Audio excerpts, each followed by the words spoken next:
जय जय रघुवीर समर्थ. दशक 16वे. समास 7वा. महद्भूत निरूपण नाम. श्रीराम. पृथ्वीचे मूळ जीवन, जीवनाचे मूळ अग्न, अग्नीचे मूळ पवन, मागा निरोपिले श्रीराम. आता ऐका पवनाचे मूळ, तो हा अंतरात्माची केवळ, अत्यंतची चंचळ, सकळांमध्ये श्रीराम. तो येतो जातो दिसेना, स्थिर होऊन बैसेना, ज्याचे रूप अनुमानेना, वेदश्रुतीसी श्रीराम. मुळी मुळींचे स्फुरण, तेची अंतरात्म्याचे लक्षण, जगदेश्वरापासून त्रिगुण, पुढे झाले श्रीराम.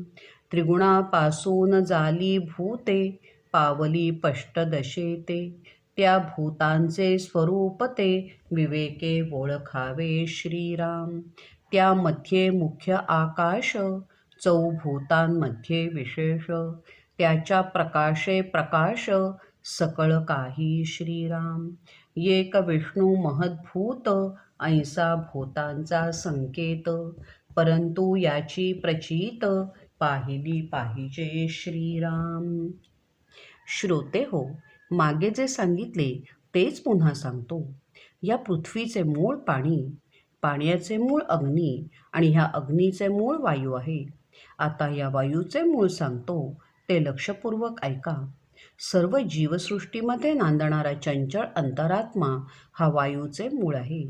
हा चंचळ अंतरात्मा जन्मक्षणी देहात प्रवेश करतो आणि अंतसमयी देह सोडून निघून जातो. म्हणजेच हा अंतरात्मा येतो आणि जातो, परंतु मर्त्य डोळ्यांना तो कधी दिसत नाही.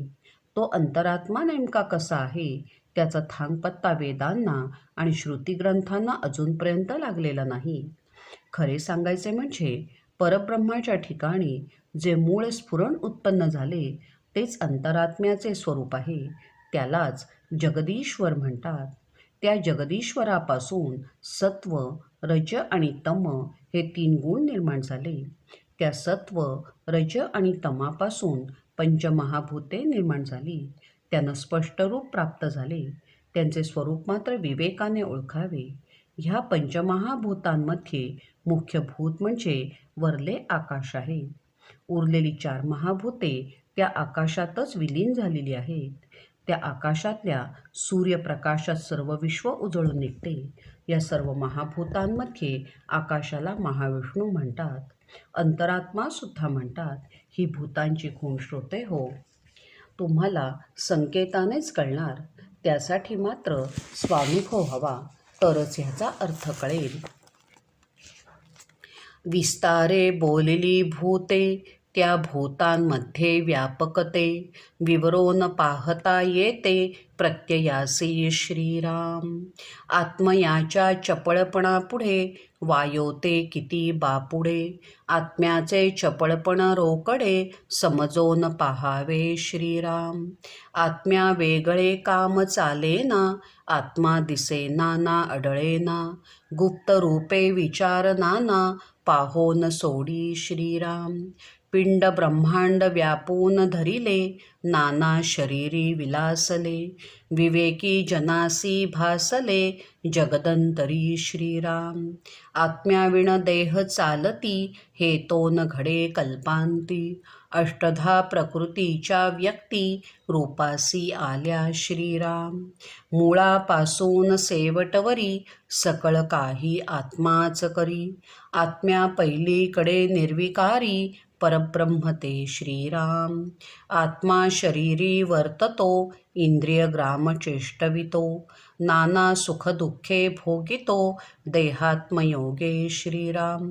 सप्तकंचुक हे ब्रह्मांड, त्यामध्ये सप्तकंचुक पिंड, त्या पिंडामध्ये आत्मा जाड, विवेके ओळखावा श्रीराम. श्रोते हो, पंचमहाभूतांचे सविस्तर वर्णन पूर्वी अनेक वेळेला मी केलेले आहे. त्या पंचमहाभूतांचे व्यापकपण म्हणजेच त्यांच्यामध्ये कोणते मूळतत्व व्यापून राहिलेले आहे ते स्वतःच प्रत्यक्ष अनुभवावे, त्याचे स्वतःशीच विवरण करावे. म्हणजे काय होईल की शरीरात नांदणारा हा जो अंतरात्मा आहे ना, त्याचा प्रत्यय येईल. ह्या अंतरात्म्याचा जो विलक्षण चपळपणा आहे, त्याचे सूक्ष्म व्यापकपण आहे, त्याचा विचार करता तुमच्या लक्षात येईल की वायूचे चपळपण तोकडे आहे. म्हणून अंतरात्म्याचे हे चपळपण प्रत्यक्ष अनुभवावे. शरीरात नांदणाऱ्या या आत्म्याशिवाय कोणतेही कार्य देहाकडून घडत नाही. आश्चर्य म्हणजे शरीरात नांदणारा हा आत्मा डोळ्यांना प्रत्यक्ष दिसत नाही. स्वतः गुप्त राहून तो सर्व कामे शरीराकडून करवून घेतो. ह्या अंतरात्म्याने केवळ प्रत्येक पिंडाला व्यापलेले नाही, तर संपूर्ण ब्रह्मांड तो व्यापून पुन्हा दशांगुळे उरला आहे. प्रत्येक पिंडात विलास करणारा हा आत्मा ब्रह्मांड व्यापून राहिला आहे. हा विवेक फक्त आत्मानात्म विवेकाने जगणाऱ्या माणसांना कळतो. एक लक्षात घ्या की ज्या आत्म्याच्या साक्षीने हे सर्व प्राणीमात्रांचे देह जिवंत आहेत, ते देह आत्म्याशिवाय कधीतरी तग धरतील का? हे तर अशक्य आहे.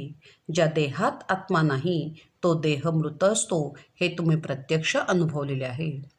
अष्टधा प्रकृतीची ही विविध देहधारी रूपे केवळ अंतरात्मा त्यांच्या शरीरात नांदतो आहे म्हणूनच आकाराला आली. संपूर्ण जीवसृष्टीच्या मुळापासून शेवटपर्यंत प्रत्येक कार्य हा अंतरात्माच करतो. या आत्म्याच्या पलीकडे फक्त निर्विकार परब्रह्म नांदते आहे. हा आत्मा शरीरात राहतो. शरीर नावाचे गाव तो चालवितो.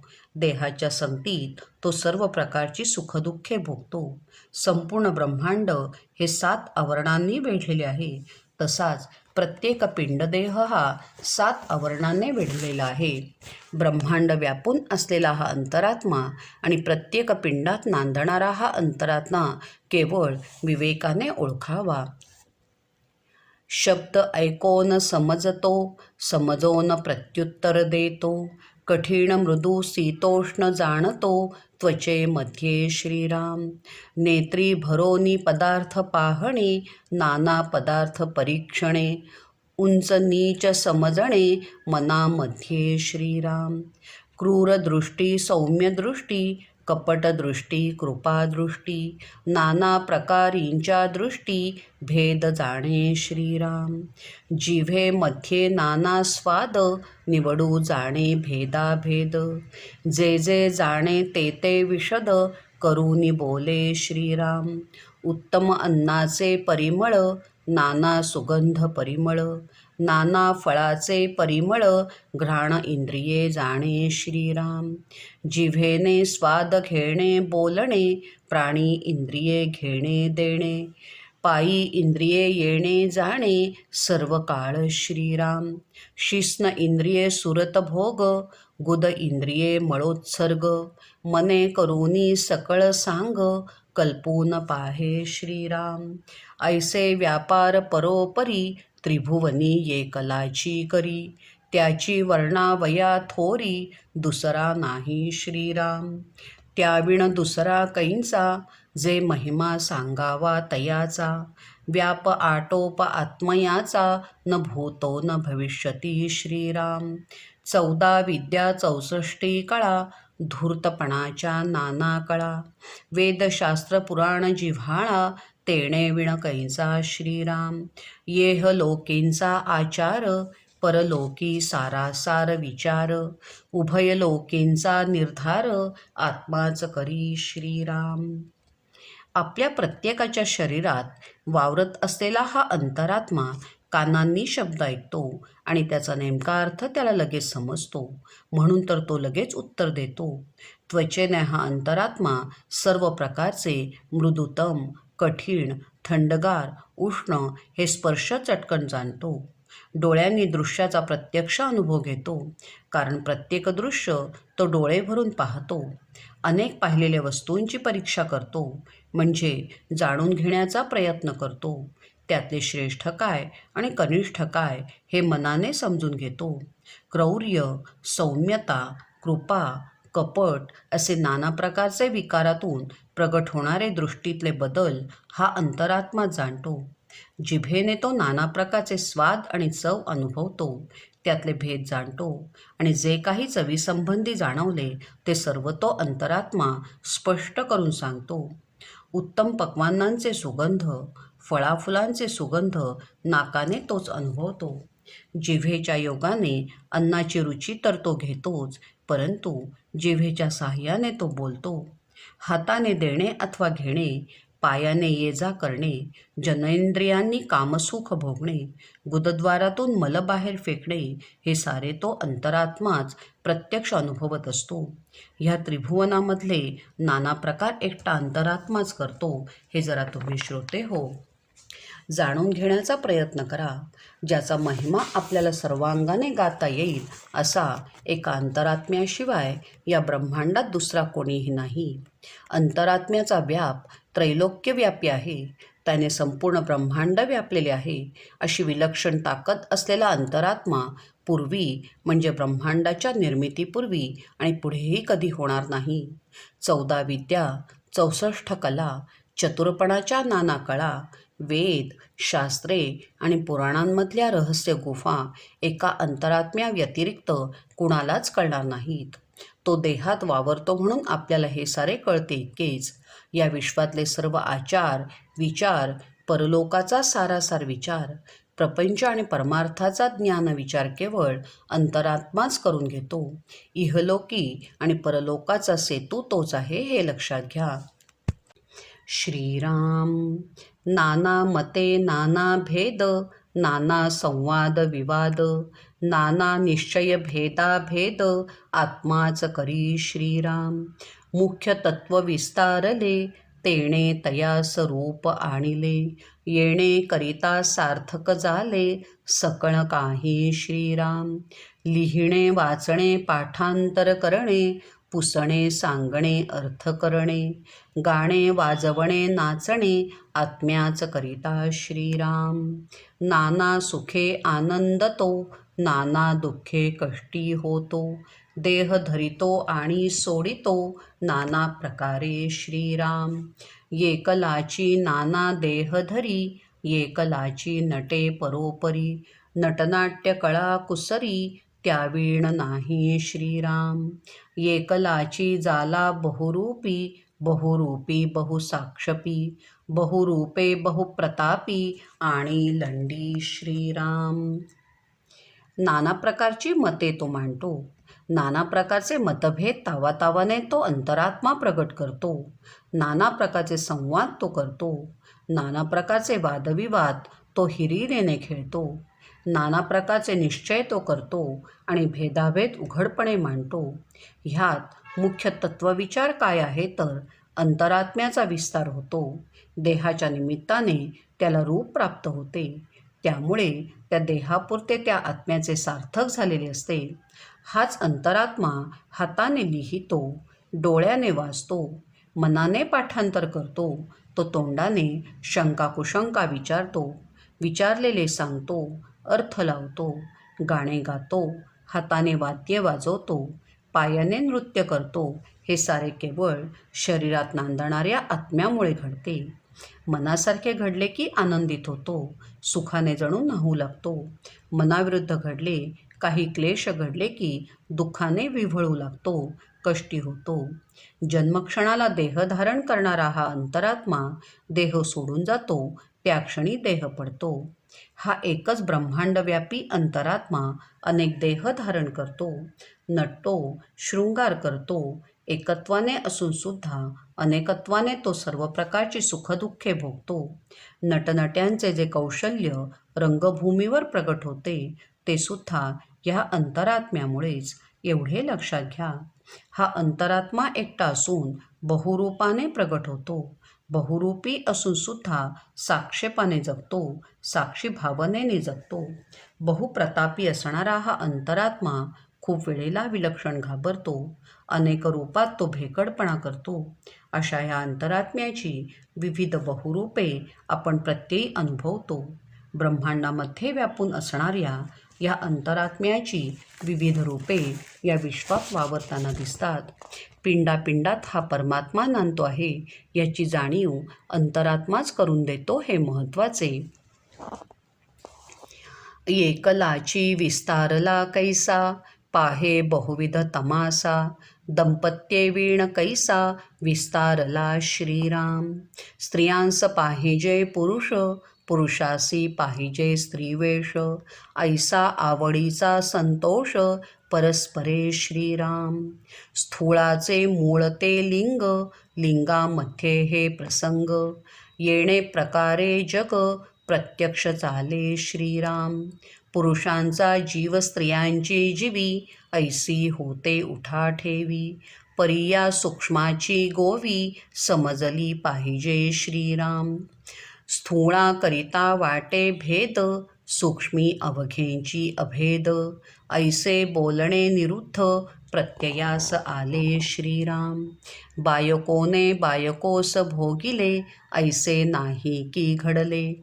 बायकोस अंतरी लागले, ध्यान पुरुषाचे श्रीराम. स्त्रीसे पुरुष पुरुषास वधू, ऐसा आहे हा संबंधू. या कारणे सूक्ष्म संवादू, सूक्ष्मीचा आहे श्रीराम. पुरुष इच्छेमध्ये प्रकृती, प्रकृतीमध्ये पुरुष व्यक्ती. प्रकृती पुरुष बोलती, येणे न्याये श्रीराम. पिंडावरून ब्रह्मांड पाहावे, प्रचितीने प्रचितीस घ्यावे. उमजेना तरी उमजावे, विवर विवरो श्रीराम. द्वैत इच्छा होती मूळी, तरी ते आली भूमंडळी. भूमंडळी आणि मुळी, रुजू पाहावे श्रीराम. येथे मोठा झाला साक्षेप, फिटला श्रुतयांचा आक्षेप. जे प्रकृती पुरुषाचे रूप, निवडून गेले श्रीराम. श्रोते हो, तुमच्या मनात असा प्रश्न येईल की हा अंतरात्मा एकला असताना हा विस्तार कसा काय पावला? हा बहुविध पसारा त्याने मांडला कसा? दंपती जीवन प्रत्यक्ष न अनुभवता, म्हणजे जवळ हक्काची स्त्री नसताना हा इतक्या देहातून प्रगट कसा काय झाला? तुम्हाला एक सत्य तर ठाऊकच आहे की पुरुषाला स्त्री देह पाहिजे, म्हणजे स्त्री उपभोगायला पाहिजे, आणि स्त्रीला पुरुष देह पाहिजे. हा परस्परांचा एकत्र येण्यातला आवडीचा आणि संतोष देणारा खेळ आहे. स्थूल देहापाशी लिंग असते. या लिंगामुळे तर स्त्री पुरुषांचा हा शृंगार खेळ रंगतो. त्यातून प्रजोत्पादन होते, हे तुम्हाला ठाऊक आहे. त्यातून जग चालते. पुरुषाचा जीव स्त्रीमध्ये गुंततो. ह्यातून प्रजोत्पादनाची उठाठेव होते. या सूक्ष्माचा वेध घेतला पाहिजे. ही गोष्ट समजून घेतली पाहिजे. स्थूल देहामध्ये हा स्त्री पुरुष भेद असतो, परंतु परब्रह्म काय किंवा अंतरात्मा काय, तो तर सूक्ष्म आहे, निर्विकार आहे. हे माझे बोलणे तुमच्या निश्चितपणे अनुभवास येईल. बायकोने बायकोचा उपभोग घेतला, म्हणजे एका स्त्रीने दुसऱ्या स्त्रीचा उपभोग घेतला, असे कधी घडत नाही. बायकोच्या मनात नेहमीच पुरुषाचेच ध्यान लागलेले असते. स्त्रीला पुरुष आणि पुरुषा स्त्री असाच नेहमी संबंध जुळून येतो. त्यामुळे हा स्थूळातला भाव सूक्ष्माला कधी लागू होत नाही. सूक्ष्माचा संवाद सूक्ष्मातच रंगतो. पुरुषाची इच्छा स्त्रीला भोगण्याची, स्त्रीची इच्छा पुरुषाला भोगण्याची. म्हणून पुरुष आणि प्रकृती या न्यायाने हा पुरुष प्रकृती खेळ रंगतो. ही लोकांची भावना आहे. पिंडावरून ब्रह्मांडाचा अनुभव घ्यावा, प्रचितीने प्रचिती अनुभवावी. माझे म्हणणे उमजत नसेल तर पुन्हा पुन्हा चिंतन मार्ग स्वीकारून त्याचा वेध घ्यावा. द्वैत इच्छा मुळात होती, म्हणून अंतरात्मा ह्या भूमंडळावर बहुरूपाने प्रगट झाला. त्याचा प्रत्यक्ष पडताळा पाहावा. हे सांगण्यासाठी खूप मोठा साक्षेपी प्रवास झाला. श्रोत्यांची शंका आता फिटली. प्रकृती पुरुषाचा रंगणारा स्थूलातला खेळ आणि सूक्ष्मातला खेळ समजला. प्रकृती आणि पुरुषाचा खेळ काय आहे ह्याचा निर्णय लागला. इतिश्री दासबोधे गुरुशिष्य संवादे महद्भूत निरूपण नाम समास 7वा. श्री सीताकांत स्मरण जय जय राम. श्रीराम.